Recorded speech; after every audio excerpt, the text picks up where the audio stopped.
সেই সময় বিশেষ পণ্ডিত ব্যক্তিকে প্রবোধানন্দ সরস্বতী, প্রকাশানন্দ সরস্বতী, তিনি কি বলে, তিনি প্রথমে মানতেন না, গৌরকে ভগবান বলে মানেননি। তারা কি উপাসনা করতেন বলে নির্গুণ ব্রহ্ম, ভগবানকে একটা বিন্দু রূপে কল্পনা। এখানেও আরেকটি প্রসঙ্গ আমি একটু এগিয়ে দিই। যারা মুসলমান ধর্মের আছে তারা কিন্তু নির্গুণ ব্রহ্মের উপাসনা করে। এটাই কিন্তু অর্জুন দ্বাদশ অধ্যায় জিজ্ঞেস করছে কৃষ্ণকে, যে কৃষ্ণ তুমি বলো কোনটা শ্রেয়, নির্গুণম বা স্বপ্নম, কোনটা শ্রেয়, কোনটা করবো?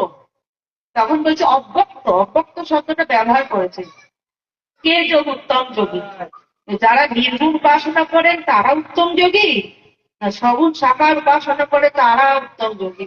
তখন ভগবান বলছেন দেখো, দেহীদের জন্য, অর্থাৎ আমাদের দেহ আছে তো, আমরা কি দেহি, দেহীদের জন্য অব্যক্ত মানে যা দেখা যায় না, তাকে ভালোবাসা কঠিন।